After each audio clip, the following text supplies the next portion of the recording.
2 শীষ পাতা, আর এই যে 3টে হচ্ছে, এই 3টে হচ্ছে অশ্বত্থ পাতার, এই 2 শীষ হচ্ছে নিম পাতা। এইটা দিয়ে ভালো করে থেতো করে এবার এই যে জল রেখেছি, জলের মধ্যে ফুটিয়ে হাফ করে তারপরে আমি খাবো।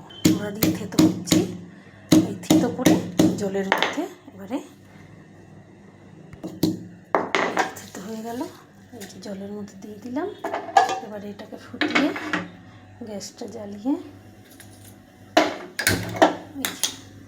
ফুটবে, ফোটার হয়ে গেলে পরে আমি এই জলটা ছেঁকে খেয়ে নেব।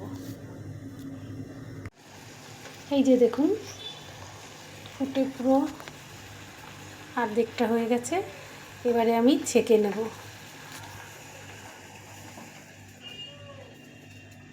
ও মা, এই তুমি যে এই নিম পাতা আর অশ্বত্থ পাতা ফুটিয়ে খাও, এটা তোমার তিতো লাগে না? তিতো তো অবশ্যই লাগে মা, তিতো লাগলে কি হবে, শরীরের জন্য তো চোখটা বুজে খেয়ে নিতে হবে। তাই? হ্যাঁ, অত কিছু ভাবলে হবে, এটা চোখ বুজেই খেয়ে নিতে হবে। এই যে দেখো, দেখেছো খেয়ে নিলাম।